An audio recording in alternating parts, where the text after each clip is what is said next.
안녕하세요 여러분. 팔구다 중국어 HSK 전문 강사 조아라입니다. 여러분 우리가 벌써 2021년의 마지막 시험을 앞두고 있습니다. 12월 시험 대비해서 어떤 포인트들을 준비하고 가야 되는지 같이 한번 살펴보겠습니다.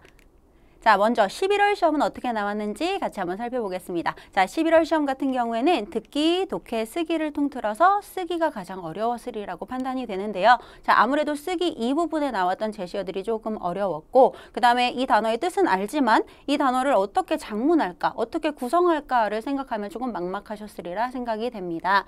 자, 그 다음에는 듣기 영역이 조금 어려웠을 것으로 판단이 되는데요. 듣기 일부분은 워낙 시험에 가자마자 처음 치르는 영역이기도 하고 또 그 다음에 문장이 주어져 있기 때문에 학생들이 많이 어려워하더라고요. 자, 그래서 오늘은 듣기, 독해, 쓰기 모든 영역 통틀어서 11월 시험에 어려웠던 것들을 다시 한번 쉽게 좀 정리하고 가는 그런 영상을 준비해 봤습니다. 자, 11월 시험은 통틀어서 난이도 중 정도로 볼 수 있겠고요. 자, 그러면 우리 12월 시험에서는 어떤 포인트로 준비를 해야 될까? 자, 먼저 듣기에서는요, 여러분, 일부분. 아까도 이야기했지만 문장이 주어지기 때문에 그 문장에서 유의어나 반의어가 나오게 되면 여러분들이 함정 문제에 빠지기가 쉽죠. 해서 듣기 일부분에 자주 나오는 유의어, 반의어 문제. 자, 그리고 2, 3부분은 아시겠지만 A, B, C, D 보기가 단어로 주어지죠. 그때 모르는 단어가 있으면 정말 당황이 되는데 그러지 않도록 미리 한자가 어려운 제시 단어를 좀 같이 보도록 하겠습니다. 자, 그 다음에 독해 같은 경우에는 우리가 빈칸을 채울 때에 빈칸에 어떤 품사가 들어갈지를 먼저 생각하게 되는데 그런 점에서 조금 힘들 수 있는 이합 동사를 한번 정리해 보도록 하고요. 자, 그 다음에 쓰기 같은 경우에는 쓰기 이 부분, 그림 장문에서 중국 문화와 관련된 키워드가 나올 수가 있죠. 그래서 그런 제시 단어를 먼저 준비해 보도록 하겠습니다. 자, 듣기 일부분입니다. 여러분, 듣기 일부분 방금도 말씀드렸지만 문장이 주어지고요. 여러분, 이 문장의 옳고 그름을 판단하는 문제인데 자, 일단 제시된 문장 자체는 그렇게 어렵지 않아요. 같이 볼게요, 여러분. 문장의 주어와 수어를 유심히 봐주세요. 주어 같은 경우에는 这台电脑 컴퓨터죠. 자, 그리고 수어는 贵 비싸다가 나왔는데 앞에 부정부사 부타이가 나왔기 때문에 그다지 비싸지 않다라고 해석을 할 수가 있겠습니다. 여러분 사실 제시된 문장 자체가 그렇게 어렵지 않다 보니 그냥 해석만 하고 넘어가시는 경우가 있는데 이랬다가 음원에서 표현하는 표현은 또 다른 표현이 나올 수가 있어요.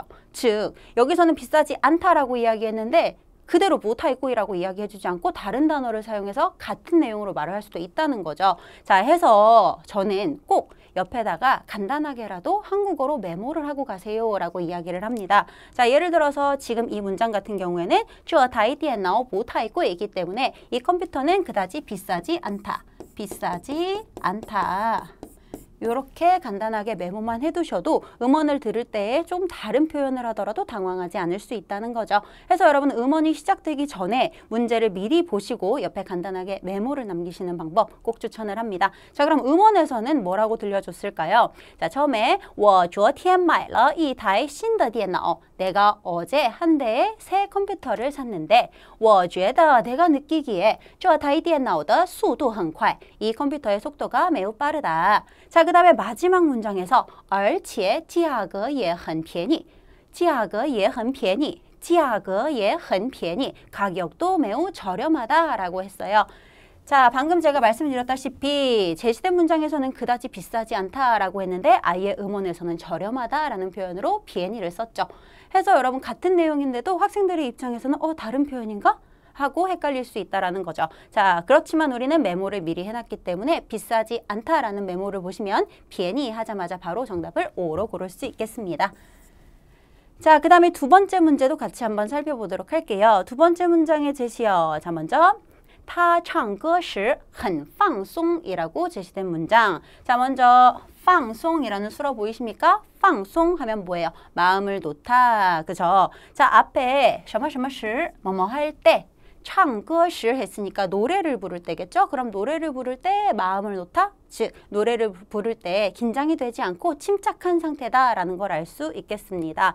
자, 그러면 저 같으면은 여기다가 침착 이렇게 메모를 해두고 그 다음에 음원을 들을 텐데요. 음원에선 이렇게 이야기했습니다. 他从来都没有在这么多人面前唱过歌라고 했어요. 사실 앞에서부터 힌트를 주고 있죠. 그는 여태껏 뭐뭐 한 적이 없었답니다. 자, 이렇게 많은 사람들 면전에서 노래를 부른 적이 없대요. 그러면 아무래도 긴장될 수 있겠죠. 자, 그리고 바로 잇따라서 所以很紧张, 所以很紧张, 所以很紧张이라고 이야기를 하네요. 그래서 긴장이 된다.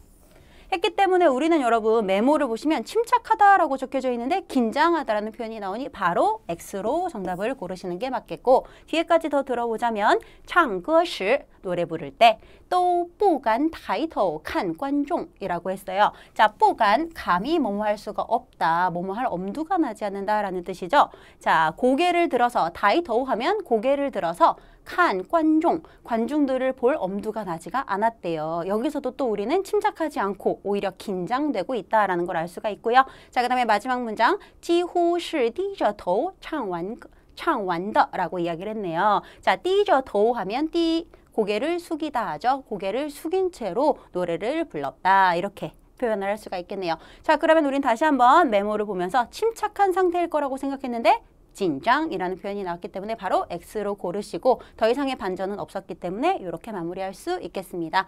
자, 그래서 다시 한번 정리하자면 듣기 일부분 같은 경우에는 문장이 나타내고자 하는 의도를 옆에 간단하게라도 한국어로 메모해 두시고 들으시면 더 좋을 것 같습니다.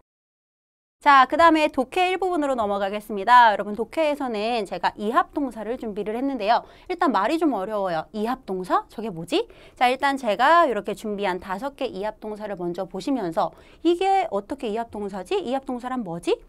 자, 먼저 여러분 帮忙 그리고 抽烟, 睡觉, 洗澡, 跳舞라는 단어들을 쭉 보시면 학생 여러분들은 요게 두 글자 동사라고 많이 생각을 하세요. 자, 그런데 사실 알고 보면 앞에 있는 빵 한 글자가 수로죠. 역시나 초옌도 초가 수로입니다. 자, 그러니까 이합동사는 사실 두 글자 동사가 아니라 앞에 있는 요 한 글자가 수로고 뒤에는 목적어로서 쓸 수가 있는 그런 표현들인 거죠. 해서 한 글자만 쓸 수도 있고요. 그리고 두 글자 같이 쓸 수도 있어요. 떨어졌다, 붙었다 할 수 있기 때문에 이합동사라고 부릅니다. 자, 근데 이 이합동사를 정리하는 이유는 뭐냐면 자, 이렇게 나와 있다시피 독해 일부분 같은 경우에는 빈칸에 제시어를 넣으셔야 하는데 먼저 풀기 전에 빈칸에 어떤 품사가 들어갈지를 생각하실 때 좀 이상한데 뒤에 목적어는 왜 떨어져 있지? 자, 여기에 함정이 있습니다, 여러분. 예를 들어서 초옌 같은 단어는 초옌 뜻이 뭡니까 여러분? 담배를 피우다죠. 이때 초가 피우다, 옌이 담배입니다. 그러면 여기에 만약에 경험을 나타내는 꾸어라는 동태조사를 넣는다면 어떻게 넣을까요? 학생분들이 보통 대답을 초옌 꾸어 담배 펴본 적 있어요? 초옌 꾸어라고 많이 대답을 하시지만 사실 수로는 한 글자 초이기 때문에 이 뒤에 꾸어를 쓰시는 게 맞거든요. 해서 사실은 초고옌 이렇게 들어가게 돼요. 자, 그러면 다시 이합동사는 떨어졌다, 붙었다 한 글자만 쓸 수도 있고 두 글자 다 쓸 수도 있기 때문에 이 사이에 다른 성분들이 낄 수가 있다는 거죠. 자, 그러면 빈칸을 채워서 다시 한번 살펴보도록 할게요. 자, 첫 번째 단어 같은 경우에는 빵망, 빵망, 돕다, 도움을 주다 라는 뜻이죠. 자, 예문 보시면요. 빵과 망이 떨어져 있어요. 이 사이에 또 다른 수식 성분이 들어가 있는데 你帮了我们这么大的忙이라고 하고 있죠. 네가 도왔어. 우리를 이렇게 큰 도움을 주었어. 이렇게 이야기를 하면서 중간에 떨어져 있을 수가 있습니다. 근데 학생들 같은 경우에는 뒤에 망이 있기 때문에 요거 왠지 바로 빵망으로 썼어야 되지 않을까 하고 헷갈릴 수 있다는 거죠. 자, 그래서 이합동사 같은 경우에는 분리될 수 있다는 거 다시 한번 기억하시면서 의미상의 변화는 없습니다. 네가 우리에게 이렇게 큰 도움을 주어서 쩐간시엔이 너무너무 고마워 라고 표현하고 있고요. 자, 그 다음에 두 번째 단어는 초우엔 아까 이야기했듯이 흡연하다, 담배를 피우다인데 담배를 피워본 적 있어요 라고 만약에 한다면 동태주석 구어는 동사 바로 뒤에다 넣어야 되겠죠. 그래서 你以前有没有抽过烟 이라고 물어볼 수 있습니다. 자, 그 다음에 세 번째 표현은 睡觉. 睡觉. 여러분들 많이 보셨을 잠자다 라는 표현이죠. 네, 사실은 睡가 자다 라는 한 글자 동사입니다. 자, 그래서 요 사이에 다른 표현이 들어갈 수도 있는데 예문을 보시면요. 睡不着觉, 睡不着觉라고 했어요. 자, 일단은 뒤에 뿌 보이십니까? 동사보다 뒤에 들어가 있네요. 수로보다 뒤에 들어가 있을 때는 단순 부정이 아니라 불가능으로 해석을 하셔야 되기 때문에 뭐뭐 할 수 없다. 자, 그래서 잠을 이루지 못한다로 해석을 하시는 게 맞겠고요. 晚上睡不着觉라고 했기 때문에 저녁에 잠을 잘 못 자. 이렇게 해석하시면 되겠네요. 자, 그 다음에 네 번째 단어는 洗澡.洗澡 여러분 목욕하다 라는 뜻인데요. 여기서도 사실은 시가 동사 수로입니다. 자, 그래서 他洗了半天澡 라고 했어요. 그가 하루 종일 샤워를 한다. 자, 여기서 半天은 여러분 하루의 반나절이죠. 그만큼 긴 시간으로 해석하시면 됩니다. 그가 하루 종일 샤워를 합니다. 씻는데 오래 걸려 라는 뜻이겠죠. 자, 그 다음에 다섯 번째 단어는 跳舞 티아오, 여기서도 티아오가 추다 라는 뜻의 동사, 수러가 될 수 있기 때문에 이 사이에 어떤 춤을 추는지, 그리고 완료를 한다면 러를 이 사이에다 넣을 수도 있다는 거죠. 자, 그래서 예문을 보시면 他唱了歌跳了舞玩得很愉快 우리 방금도 나왔던 愉快 한 번 더 써봤어요. 자, 그래서 그는 노래를 불렀고 그 다음에 춤을 췄어요. 아주 유쾌하게 잘 놀았다로 생각하시면 되겠습니다. 자, 그래서 사실 해석은 쉽지만 우리는 오늘 여기다 초점을 맞출게요. 빈칸만 딱 나와 있을 때 이렇게 들어가도 될까? 여러분들을 좀 헷갈리게 하는 표현들 이합동사기 때문에 떨어져서 표현할 수 있고요. 중간에 다른 수식 성분이 들어갈 수도 있습니다. 자, 그 다음에 우리 쓰기 이 부분으로 한번 넘어가 볼게요. 여러분, 쓰기 이 부분은 먼저 그림 장문이죠. 해서 여러분 그림과 제시어가 주어지는데 이때 중국 문화와 관련된 단어를 제시어로 내놓을 수도 있어요. 자, 그래서 우리가 중국의 좀 유명한 문화 관련 제시 단어는 좀 정리하고 가시는 게 좋겠습니다. 자, 쭉 보시면요. 한 번씩은 봤을 법한데, 자, 첫 번째 단어는 장청. 장청 뭡니까? 만리장성이라는 뜻이죠. 자, 그 다음에 두 번째로 징쥐. 징쥐, 경극이네요. 듣기에서는 항상 이상하게 할아버지가 경극을 그렇게 좋아하신다. 경극 매니아다. 이렇게 많이 나와요. 자, 그 다음에 3번은 가오야. 가오야 뭡니까? 북경오리 음식이죠. 자, 그 다음에 네 번째 휘에빙. 유에빙, 월병이라는 음식이네요. 자, 그러면 우리가 요거를 어떻게 작문에다 녹일 수 있을까? 일단은요, 아시겠지만 문장을 구성할 때 기본뼈대 주술목을 먼저 생각해 주시는 게 가장 급선무입니다. 해서 수어를 어울리는 수어로 먼저 배치를 해주시고, 자, 1번 같은 경우에는 만리장성이 아무래도 장소다 보니 나는 만리장성에 가요. 취 라는 수어를 쓸 수 있겠죠. 자, 그리고 찡쥐는 아무래도 보고 관람을 하기 때문에 칸을 썼습니다. 자, 그 다음에 가오야와 위에빙 같은 경우에는 음식이기 때문에 취를 쓸 수 있겠죠. 이렇게 수어까지 다 골랐다면 여기서 수식 성분을 적절하게 넣어주실 수가 있는데 아무래도 중국 문화 관련 제시어다 보니까 흔하게 하는 것은 아니잖아요. 해서 나 이거 해봤어, 경험해봤어 라고 좀 더 강조해서 쓸 수가 있겠어요. 그렇게 된다면 동사 바로 뒤에 꼬어라는 동태조사를 쓸 수가 있겠죠. 위치 잘 보세요, 여러분. 수어 바로 뒤에다 넣습니다. 자, 그럼 이렇게 넣었을 때 바로 我去过长城이라고 하면 나는 만리장성에 가본 적이 있어. 자, 뒤에도 我看过京剧라고 한다면 나는 경극을 본 적이 있어. 나는 북경오리를 먹어본 적이 있어. 나는 월병을 먹어본 적이 있어. 이렇게 문장을 구성할 수 있겠죠. 사실 여기까지도 좋은 문장이지만 여기에 하나 더. 만약에 여러분 나 만리장성에 한 번 가본 적 있어 라고 동량사를 넣게 된다면 동량보어 기억하십니까, 여러분? 수어보다 뒤에 들어가야 되기 때문에 동량보어로 기억해 주시는 게 좋겠고요. 여기에 我去过一次长城 이렇게 넣으시는 게 맞겠네요. 자, 그래서 나는 만리장성에 한 번 가본 적 있어. 我去过一次长城 이렇게 작문을 할 수가 있죠. 그러면 여러분 다른 키워드들도 나는 경극을 한 번 본 적이 있어. 나는 북경오리와 월병을 한 번씩 먹은 적이 있어. 이렇게 정리를 할 수 있겠네요. 해서 완성본 보시면서 연습하고 가시면 좋을 것 같아요.